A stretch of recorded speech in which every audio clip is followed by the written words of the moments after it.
Bismillahirrahmanirrahim. Ila Nabi Mustafa Rasulullah sallallahu alaihi wasallam wa kafatil anbiya wal mursalin wal ulama'i was salihin wa ila arwah jami'il qubur minal muslimin wal muslimat wal mu'minin wal mu'minat syai'un lahum al-Fatihah. A'udzu billahi minasy syaithanir rajim. Bismillahirrahmanirrahim. Alhamdulillahi rabbil alamin. Arrahmanir rahim.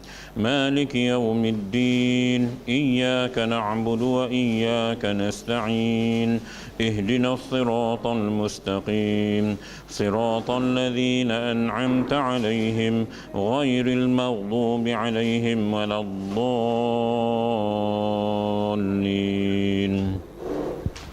Assalamualaikum warahmatullahi wabarakatuh. Alhamdulillahi rabbil alamin. Wassalatu wassalamu ala ashrafil anbiya'i wal mursalin wa ala alihi wa sahbihi ajma'in. Subhanaka la ilma lana illa ma 'allamtana innaka antal alimul hakim. Rabbi shrah li sadri wa yassir li amri wahlul 'uqdatan min lisani yafqahu qawli. Amma ba'd. Allahumma yassir umurana wa la tu'assir. Rabbi yassir wa la tu'assir. Rabbi atmina bil khair. Amin ya rabbal alamin.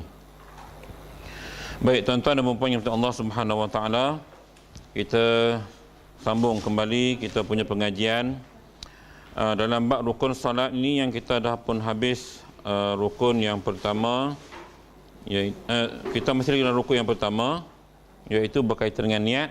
Dan saya dah ulas pada minggu lepas tentang dalam niat itu dia kena ada qasad, kena ada ta'arud, kena ada ta'yin, ya. Dan benar ini diulas kembali oleh Ustaz Ibnu Battuta dalam kuliah Jumaat baru ni, ya, tafsir Jumaat.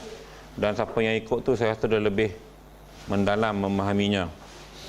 Jadi untuk hari ini kita ada sedikit perubahan jadual. Kita habiskan awal sedikit untuk kita sama-sama membaca Yasin dan doa selamat kerana ahli grup kita, saya bukan KWI, saya masih bawah tu, yang ni lah, dapat jemputan ke Tanah Suci, alhamdulillah. Tuan Haji Ahmad dengan isi sekali, sekali, Jadi tahniah kita ucapkan. Bukan senang, kita daftar lama, nak tunggu giliran tu kadang-kadang ada yang mati dulu tak sempat, Saya pun 2036 tu daftar tahun 2010, 2007. Tapi buat rayuan lah kalau nak ni. Tunggu anak besar sikit, boleh lah. Jadi itu antara rukun Islam yang kelima yang wajib kita tunaikan jika kita ada kemampuan, Siapa yang tak daftar tu tolong daftar lah, Biar kurang-kurangnya kita dah niat tau. Dia benar baik ini, kita niat nak pergi walaupun duit tu tak bercukup, niat dulu. Kadang-kadang Allah bagi rezeki kemudian. Yang penting kita niat dulu. Baik. Kita masuk dalam rukun, masih lagi rukun solat yang pertama, tuan-tuan, yang mana kita habis pada minggu lepas pada bab sahaja aku sembahyang fardu zuhur, iaitu yang kita kupas tentang qasad, ta'arud dan juga ta'yin. Dan hari ini kita sambung pada ayat dan sah tu, dan sah sembahyang tunai. Nampak, 1, 2, 3, 4, 5, 6, 7, 8, 9, 10 dari bawah. Baris 10 dari bawah, dia mula dengan ayat dan sah. Okey, nampak, Baik. Dan sah sembahyang tunai dengan niat qada dan akasnya. Sudah, Dan sah sembahyang tunai dengan niat qada dan akasnya. Akasnya ni maksudnya sebaliknya lah. Sah sembahyang tunai dengan niat qada ataupun sah sembahyang qada dengan niat tunai. Tapi ada keadaan dia, ada syarat dia, ada dia punya kaedah dia lah yang dikatakan sah itu. Baik. Sah sembahyang tunai dengan niat qada dan akasnya, iaitu yang terbaliknya lah, yang terbalik, maknanya qada dan tunai, serta uzur, seperti bahawa zon ia keluar waktu dengan sebab ghayam. Ghayam ni maknanya jerebu. Ia jerebu. Jadi dia ni tak ada jam, tak ada apa, cuaca jerebu, tak nampak matahari semua, maka dia tak tahu. Okey. Waktunya atau zon ia waktunya atau zon ia tinggal lagi waktunya, maka niat akan ada. Kemudian balik atas, lupa serta uzur seperti bahawa zon ia keluar waktu dengan sebab wayam atau umpamanya, maka niat ia akan qada, kemudian nyata tinggal lagi waktunya. Itu keadaan pertama. Maknanya dia ni dengan sebab jerebu, dia tak nampak matahari, tak tahu pukul berapa. Jadi dia kata macam waktu dah habis, lalu dia sembahyang qada. Tiba-tiba waktu tu ada lagi, maka sembahyang zuhur tadi sah walaupun dia niat qada, dengan sebab dia tak tahu sebab keadaan cuaca jerebu. Nampak tu keadaan yang pertama. Dia berhenti pada barisan tu lah. Atau keadaan kedua, dia zon ia tinggal lagi waktunya, maka niat akan ada, kemudian nyata keluarnya. Keadaan kedua, jerebu tapi dia rasa waktu dah habis, lalu dia sembahyang tunai untuk waktu yang akan datang tu. Rupa-rupanya waktu tu waktu masih ada, tapi dia niat tunaikan waktu tu, rupanya waktu tu dah habis, pun sah sembahyang dia. Dengan sebab keadaan jerebu, tak tahu jam berapa. Ni cerita zaman dulu lah, zaman dah jam dah ada. Ni cerita zaman dulu. Jadi boleh nak cerita kata Islam tu mudah. Mayang ni mudah, mayang lalu guna pun. Gamak cuaca tak clear, ni zuhur ke asar.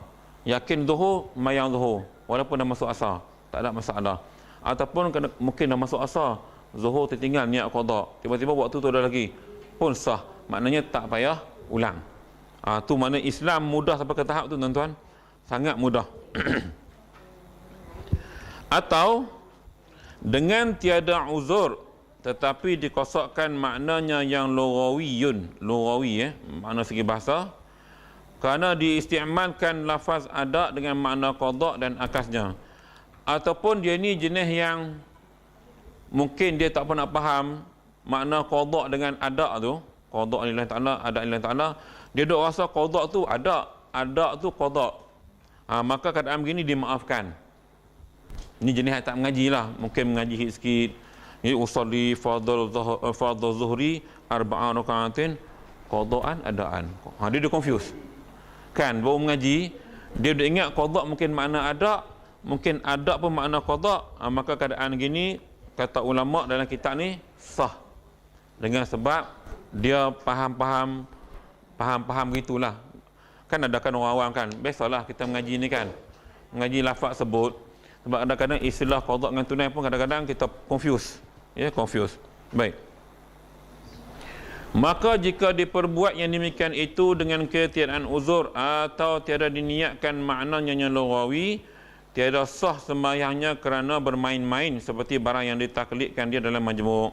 Tapi kalau dia tahu qada tu apa, tunai tu apa, tiba-tiba dia saja nak niat qada untuk sembahyang tunai. Sembahyang zuhur tunai, saya saja qada. Lafaz dia tu qada tapi dia sembahyang tunai, maka tiada sah. Sebab dia dah tahu yang cerita tadi cerita yang jahil, yang tak tahu. Sebab itu manusia ini kata Rasulullah, an-nasu la yakhlu 'anil khata' wa nisyan. Manusia itu tak sunyi daripada salah dan lupa. Biasalah kita ni makin umur meningkat makin cepat lupa. Standard itu. Allah Taala dah tarik sedikit demi sedikit nikmat ingatan kita. Nikmat dari ingatan kita Allah Taala tarik sedikit demi sedikit. Sebab itu bila sampai satu tahap kita akan jadi nyanyok. Itu biasa, itu sudah suratan alam. Terima je. Baik.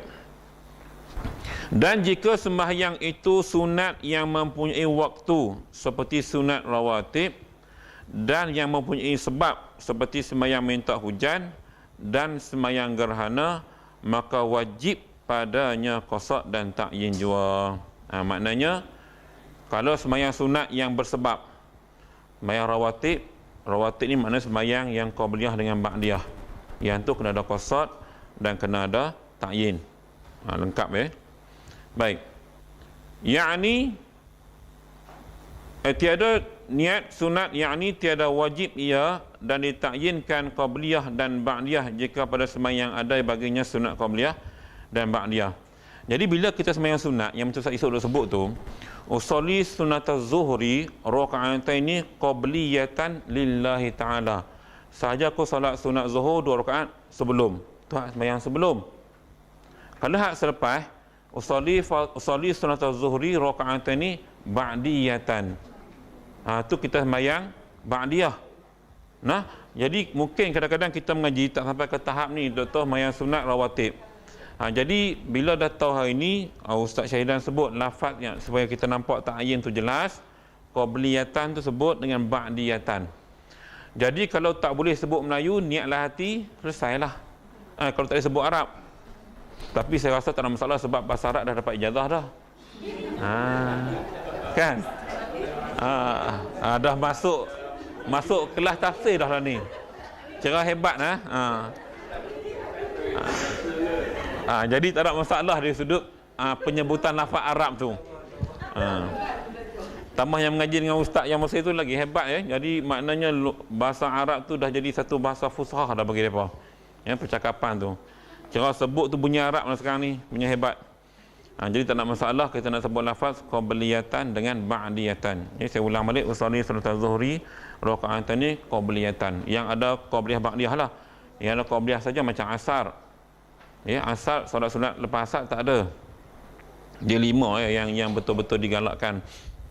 Lepas maghrib, sebelum isyak, lepas isyak, sebelum subuh, dan sebelum zuhur, lepas zuhur. Ada 5 tu.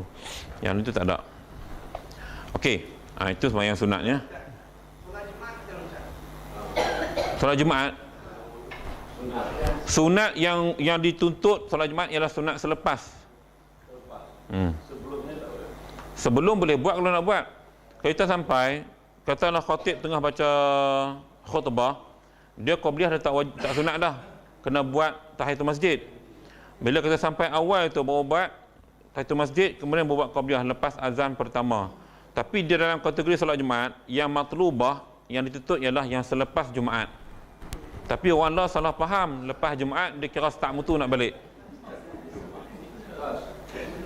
Ya.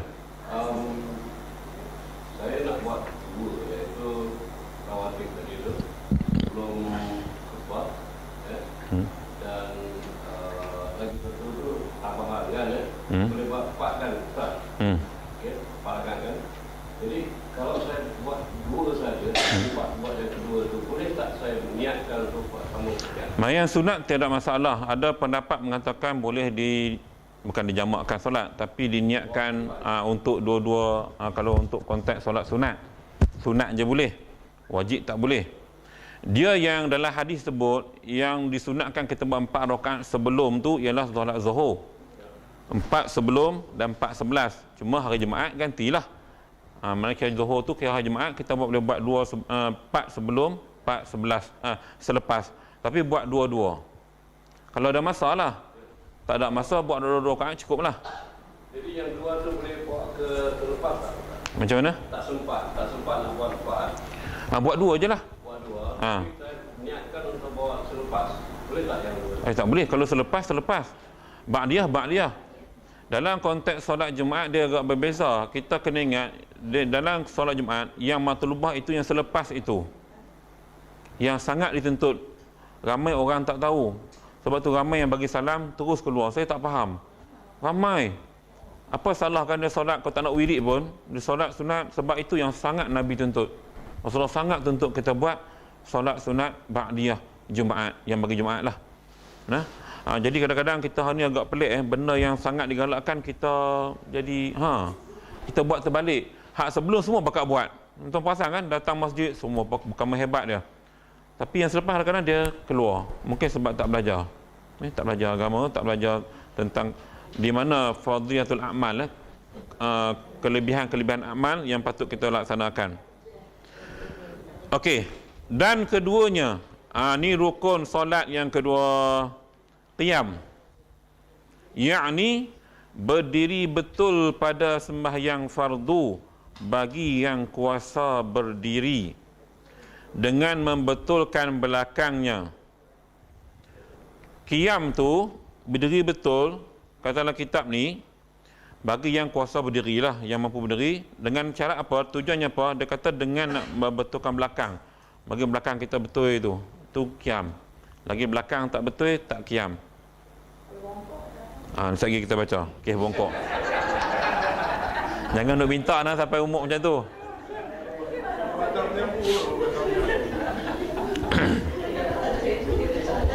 Biasa terjadi dalam kaedah sedok merawat pesakit, yang terjadi bongkok dengan sebab tulang belakang tak betul di peringkat usia remaja. Terutama yang jatuh terduduk. Jadi dia bengkok dekat dengan tulang pinggul tu, yang tu ada possibility untuk bongkok bila jangka hayat dia tua lah, panjang. Jadi itu yang bongkok tu biasanya jarang bongkok, melainkan ada masalah tulang belakang. Jadi kaedah rawatan tulang belakang bagi yang tua ni, tuan-tuan boleh buat, dia panggil kaedah hidroterapi, iaitu kaedah pemandian laut yang Nabi sebut dalam hadis alimu auladakum ar-rimayah wasibahah, ajarlah anak kamu memanah dan berenang. So dalam kajian hari ini kita dapati bahawa memanah dan berenang macam berenang sangat kuat membentuk atau membantu tulang belakang. Dan bagi yang tinggal di kawasan pegunungan tak ada air, dia kena naik kuda. Sebab itu tuan-tuan yang ada masalah tulang belakang, pergilah ke laut berendam dalam 3 jam. Lama.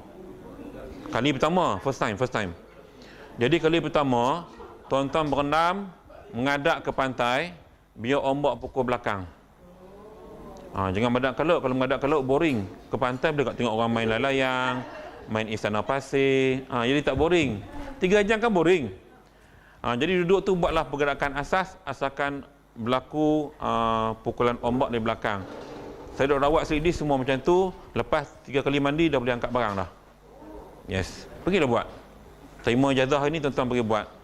Sebab apa saya cerita bab ni? Sebab tak orang bagi semua bongkok. Jadi nak bagi semua lurus.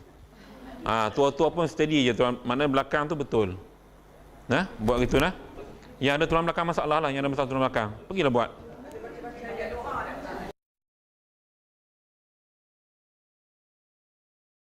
Hati nak mubat je lah, bukan susah sangat pun. Saya mudah yang tuan-tuan, tak ada jampi serapah mengarut-ngarut, tak ada. Niat kerana Allah Ta'ala, aku nak merawat diri aku, dah dapat ijazah terima macam ni, pergilah buat. InsyaAllah Baik. Qiyam Dan jika dengan bersandar kepada jidar, sewaktu umpama jidar sekalipun. Jidar tu dinding, bahasa Arab ya tuan-tuan, al-jidaru, dinding. Kan tuan-tuan belajar kan sebelum ni? Tak sampai bab tu?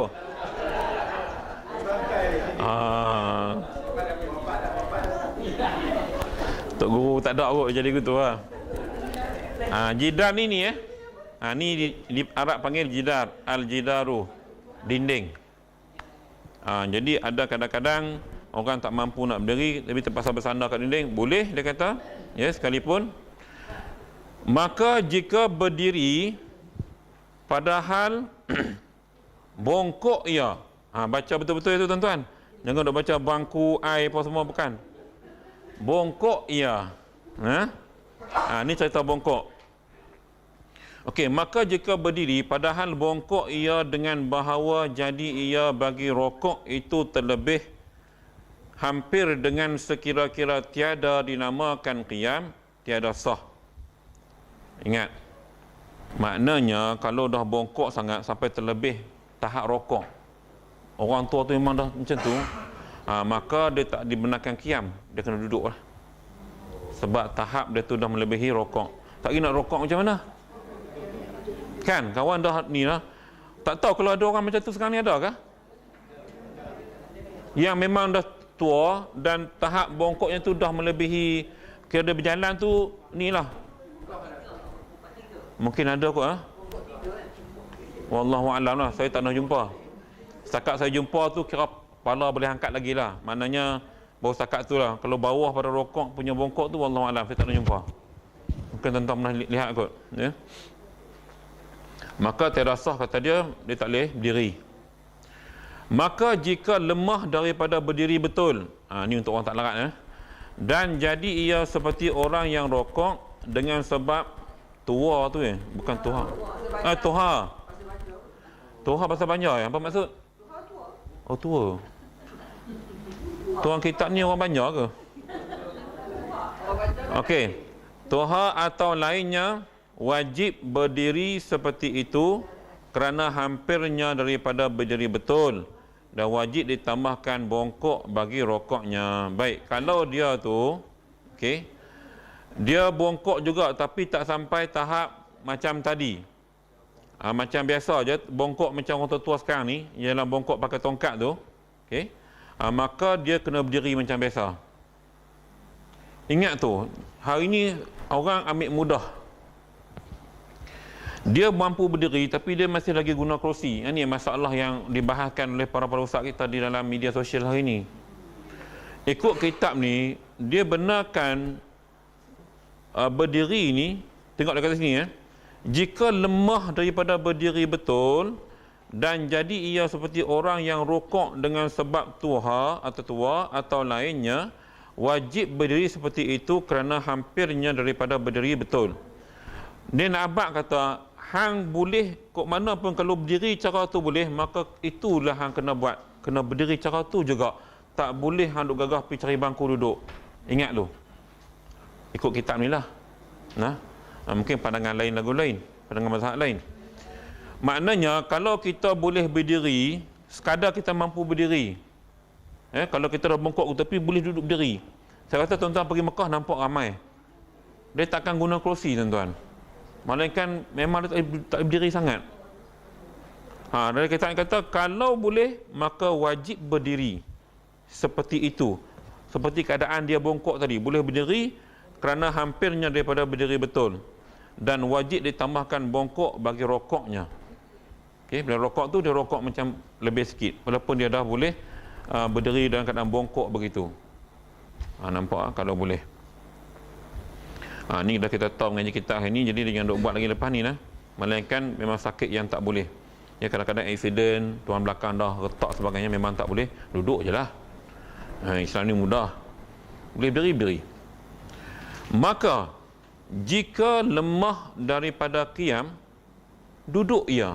Nampak Islam mudah. Jika lemah daripada qiyam, mana tak boleh nak berdiri dah, duduk ia betapa sekehendaknya, dan duduk iftirash itu afdal daripada duduk tawarruk dan umpamanya. Jadi kalaulah kita tak boleh berdiri, kata kitab, maka kita boleh duduk, senang duduk. Cuma betapa duduk itu, kata dia duduk cara iftirash itu lebih afdal. Duduk macam tahiyat awal daripada duduk tawarruk, duduk macam tahiyat akhir. Itu agak letih. Jadi duduk tahiyat awal itu lebih afdal kalau nak duduk. Cuma Allah ni sebab dah ada kerusi, orang duduk atas kerusi.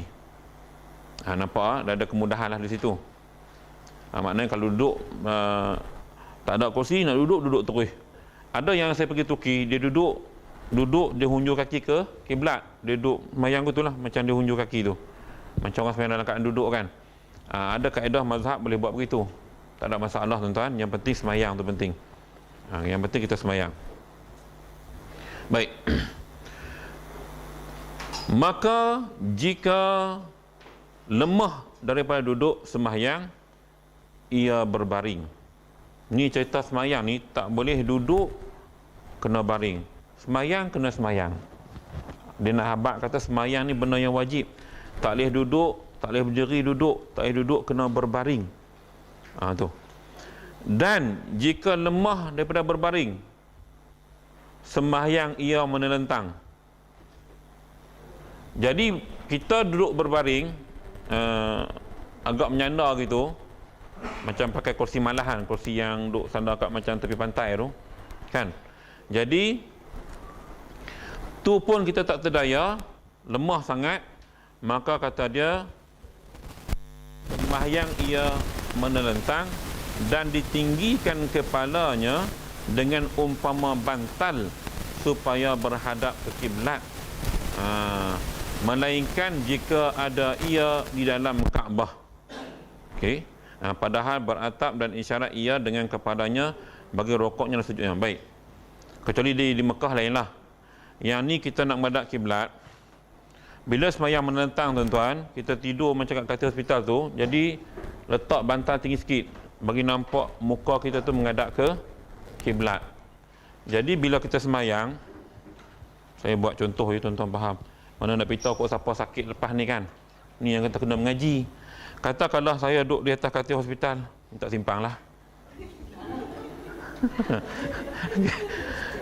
Jadi kita takbir kan. Macam biasa kita duduk ni. Kalau kita menghadap kiblat kan. Jadi bila kita rokok, buat tu sikit. Sebab kita tak berdaya nak angkat barat kita punya badan. Tapi kalau boleh angkat, angkat. Mana kalau tak boleh, memadai isyarat kepala kita tadi. Nah, buat itu sikit, sujud itu sikit. Dah. Selesai. Perubahan tangan ni bila iktidal, bila rokok, tangan ni kita lepas kejap. Kalau boleh bergerakkan, kalau tak boleh, duduk macam tu strict. Tak ada masalah. Dia tak payah sangat pun. Cuma orang mungkin tak pernah buat sebab tak pernah sakit barangkali, atau mungkin dia tak pernah belajar. Jangan tunggu nak qada bila sihat. Itu satu alasan yang kurang cantik. Sebab tiba-tiba malaikat maut cabut nyawa, nanya kita. Jadi biar kita menghadap ke kiblat begitu, takbir, tak gitu. Jadi rokok gitu, kalau tak boleh angkat badan sangat, sujud gitu sikit. Dah, selesai. Baca Subhanallah A'la tu, kalau rasa sakit, sekali cukup, dia sunat je pun. Tak baca pun tak apa. Subhanallah wa bihamdi, sami Allah. Gitulah. Sampai habis. Tahiyat lagu mana? Ikut kita, kalau kita boleh letak tangan, tak tahiyat. Itu bagi salam, ikut kita boleh pusing ke tak boleh pusing. Sebab kadang-kadang mungkin gangguan wire dan sebagainya kat situ. Kita sebab tak sampai tahap tu, ni Aziz, dia boleh cabut wire tu, dia bangun semayang macam biasa. Itu orang hebat. Kita tak boleh buat gitu. Doktor tak bagi. Kan keadaan kita mungkin tak boleh nak buat cara dia. Dia Allah beri kekuatan. Time solat dia kuat. Lepas tu sakit balik. Itu Allah bagi kelebihan kat dia. Kita belum tentu tuan-tuan. Ya. Harap-harap Allah tak nikan kita macam ni lah ya. Biarlah kita sihat sentiasa. Kalau solat dalam kebajukan macam mana? Itu duduk atas kursi. Kita dah bicara minggu lepas, ingat kot. Kita dah sentuh minggu lepas, tak main kelas kau. Biar. Jadi yang tak main tanya pada yang main minggu lepas. Kita sambung. Okey. Dan dijadikan sujudnya rendah daripada rokoknya. Okey. Maka jika lemah ia daripada demikian itu, hendaklah ia isyarat dengan kelopak matanya. Tu baca begitu ya, kelopak mata, jangan baca kelupak matanya. Dengan kelopak matanya, dan tiada wajib pada ketika itu direndahkan sujudnya daripada rokoknya. Baik, kadang-kadang mungkin tuan-tuan perasan lihat orang alim di hospital, dia sembahyang menggunakan kelopak mata bagi tahap yang agak kita kata ICU ataupun tahap kritikal. Jadi kadang-kadang di tangan dia tak ada apa-apa pun sebab dia dah tak larat. Jadi isyarat kelopak mata, contohnya bila dia qiyam tu dia jaga celak. Kemudian dia rokok, dia tutup sikit, sujud dia tutup rapat, kemudian dia celak balik. Dia sembahyang menggunakan isyarat kelopak mata. So bagi yang ada ilmu tentang ini, bila sampai ke tahap situ, sembahyang dia tetap sembahyang. Kadang-kadang tak ada wuduk pun dia sembahyang. Yang penting sembahyang. Sebab apa tuan-tuan? Sebab kita nak di akhir ending kita punya keakhiran hidup itu dalam keadaan kita ibadat. Tak apa, dah nak ambil lagu mana? Nak angkat tak boleh, nak gerak tak boleh, apa semua tak boleh. Ikut mana kita duduk lah. Dia tahap kritikal ni, tak boleh kita duduk kira macam tahap yang biasa dah. Di mana kita berada, di itulah kita semayang. Dia macam nak kapal terbang lah. Jadi katil hospital tu, kalau kita lihat, tahulah sekarang ni katil, kebanyakan katil memang dia ada posisi yang memang boleh menghadap ni. Kita boleh minta dengan nurse biar posisi yang menghadap kiblat. Yang penting tuan-tuan, kita duk cerita soal sakit semua, yang penting kita cegah daripada kena sakit. Begitu. Handphone siapa tu bunyi tu, bagi silent. Saya tak bawa langsung handphone ni, kadang bawa, kadang saya tak bawa. Baik. Jadi nak elak daripada kena sembahyang atas katil hospital, kena doa supaya sihat lah. Jangan cari nahas. Sebab kita hari ni duk mengaji kitab, tak apa aku sakit esok boleh sembahyang cara ni. Jangan duk minta lagu tu. Kan kadang-kadang kita duk rasa lagu tu, tak apa sakit Ustaz Syedah ajak sembahyang cara ni. Jangan duk minta sakit tu. Minta sihat. Yang ni kadang-kadang kita salah faham. Memanglah Islam bagi kemudahan rukhsah solat ketika sakit dan sebagainya. Jangan minta tuan-tuan. Sebab azab sakit tu, orang sakit tu tahu. Kita hak sihat tak tahu. Kan? Sakit kritikal tu. Wuduk tengok kalau macam kita wudukkan jenazah kan. Tak boleh ni ada waris kita buat syarat je lah sapu. Itu sudah. Dia tahap dalam Islam ini sampai keadaan setahap dia tak menjadi wajib tu sebagai satu kewajipan yang betul-betul kita kena ikut prosedur dah. Sebab antara wuduk dengan solat itu fardu yang utama. Wuduk tu syarat nak mengesahkan solat. Kalau keadaan tentu wuduk tak dapat, memang tak boleh nak buat tayamum, tak boleh apa, tak boleh wayar penuh kiri kanan ni. Memang cerita tak boleh nak gerak. Dah nak wuduk macam mana? Sembahyanglah. Ya. Sembahyang hormat waktu ke, yang penting sembahyang. Yang ni yang kita nak kena faham tuan-tuan ni, sebab kita belum kena. Bila kita kena besok terlantar hospital, baru kita ingat ilmu hari ni. Nampak tak? Ya, kadang-kadang kuliah hari ni orang akan ingat bila kena kat dia tu, itu ngaji ustaz Syahdan kata buat macam ni. Baru nampak. Jadi pokoknya kita minta simpanlah daripada kena sakit ni. Biarlah kita kata apa, sihat walafiat sampailah kita meninggal dunia dalam keadaan kita sihat, tak menyusahkan orang. Macam baru ni kan, mak menakan saya meninggal, mak menakan bini saya tu, mak suruh lah duk sihat elok sembang apa, dia duk jalan ke elok. Dia mati lagu ni umur 77, sembang elok, mati waktu tidur memang tak sedap, anak-anak pun tak sedap, tapi nak ceritanya dia mati tak menyusahkan orang. Faham tak? Keadaan sihat, tak terlantar, tak apa. Ni orang tua dia mayang fardu, mayang jemaah tak pernah tinggal. Ya, dia semayang. Jadi Allah mudahkan sudut tu. Cuma bila mendengar waktu tidur kan, siapa nak tahu, memang siapa pun tak tahulah, anak-anak pun tidur sebelah pun tak tahu. Allah nak matikan waktu tu. Cuma dia tak menyusahkan orang. Tu yang kami terkejut tu, baru nak balik pula. Sebab duk sembang dia elok-elok ya, baru seminggu lepas. Gitu ya. Baik. Maka jika lemah ia, daripada demikian itu wajib dilakukan segala af'al as-salat atas hatinya, dengan bahawa diumpamakan dirinya berdiri dan membaca dan rokok dan lainnya, maka tiada wajib qada atasnya. Baik, ni cerita lemah sangat tuan-tuan, celak mata dah tak boleh dah, dalam keadaan dia sangat-sangat kritikal, ICU lah kita kata. Islam bagi kelonggaran sembahyang guna gerak hati. Ni yang puak ajaran sesat duk guna ni. Bila makam tinggi tak payah guna hati je. Ajaran sesat guna kaedah ni lah ni. Kita tak, selagi mana kita mampu buat dengan kaedah pergerakan biasa, kita buat. Tapi bila mana dah tak larat, tak boleh nak buat apa, mata celek-celek, kira kita kata koma betul lah. Maka sembahyang guna isyarat hati. Bayangkan kita berdiri, kita rokok, kita sujud, bangun balik, macam tu. Nak cerita wajib sembahyang bertahap tu tuan-tuan. Aqimus salah wa atuz zakah. Kan Allah Ta'ala sebut dalam Quran, perintah tu, aqimun tu perintah fi'il amar. Tuan-tuan ngaji Arab tahulah fi'il amar.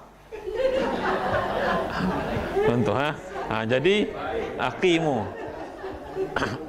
Perintah fi'il amar yang merujuk, dia ada dua perintah dalam Islam. Saya dah post dalam grup, siapa yang dalam grup saya tadi kan. Perintah dalam agama, satu perintah wajib, yang kedua perintah sunat. Perintah juga. Jadi perintah wajib ini perintah kepada ibadat wajib yang wajib kita buat. Sembahyang, rukun Islam wajib, puasa wajib, zakat wajib, haji wajib, tapi dia ada syarat dia, kemampuan. Jadi itu perintah wajib. Ada perintah juga tapi sunat, macam buka puasa guna buah tamar, Nabi suruh tu. Berbukalah kamu dengan buah tamar, tu Nabi suruh, perintah juga, tapi kepada perbuatan sunat. Tak buat tak apa. Makan tangan kanan, baca doa sebelum makan, tu semua benda-benda yang tapi tak sampai suruh perintah wajib, dia sunat. Nak buat tak apa, tak buat tak ada masalah. Okey nah. Itu disebut kaedah perintah dalam agama kita. Cuma yang sunat itu bila kita buat, dia umpama kita memberatkan timbangan kita di akhirat besok. Saham kita ya. Sebab nak bergantung pada wajib saja belum tentu tuan-tuan. pahala kita ni nak bergantung pada yang ibadat wajib saja benda tu, maka kita kena top up dengan yang sunat tadi. Yang ni yang kita kena faham ni. Jangan tuan-tuan rasa aku wajib pun tak lepas, macam mana nak buat sunat. Jangan kata macam tu. Wajib buat, sunat buat. Lepas tak lepas, sempat tak sempat, yang wajib, yang sunat kena kabur juga. Betul. Sebab iman kita. Kita bukan tahap wali ahli sufi, ibadat hebat-hebat. Kan? Kita dengan tugasan harian, sibuk macam-macam. Ya? Itu tugasan ya. Maknanya kita buat juga ibadat-ibadat sunat. Baik, jadi boleh sembahyang dengan gerakkan hati. Maka tiada gugur sembahyang daripadanya selama tetap akalnya. Nampak ya tuan-tuan? Islam cakap tuan-tuan, selagi hang tak gila, akal hang waras, kewajipan solat tu tetap tertakluk kepada kita. Kita sakit ke kita apa, selagi kita tak gila, kita waras, kena sembahyang. Ini kena faham betul-betul. Jadi kita hari ni kadang-kadang bagi sakit sikit, katalah kena migraine sikit kan, tunduk sakit kepala dunyut kan, kita rokok, sujud, cuba sujud lagi lama sikit, hilang migraine tu. Jadi soal ibadat ini, ketentuan kitab ni, selagi mana kita ada akal, boleh berfikir, tahu buruk baik, tahu jahat baik dan sebagainya, maka kewajipan sembahyang tadi kena atas kepala kita. Tak ada nak tolak. Melainkan kita dah gila dan dah nyanyok. Macam tok-tok Wan kita nyanyok tu, dia tak ada lah. Habislah hukum taklid dah tak ada dah. Dah tak tahu dah. Kan dia kadang-kadang nyanyok kan. Kadang mungkin air kencing dia jilat sebagainya. Dia dah tak ada ni lah. Kewarasan dah tak ada. Itu lain. Ya. Hukum tu dah tak ada. Baik. Okey. Jadi kita akan habis di sini ya tuan-tuan. Maka tiada gugur sembahyang daripadanya selama tetap akalnya. Jadi saya akan sambung yang ketiga ini. Takbiratul ihram kita sambung minggu depan. Kita berhenti 15 minit awal untuk kita buat bacaan Yasin kepada ahli kita yang nak ke Mekah.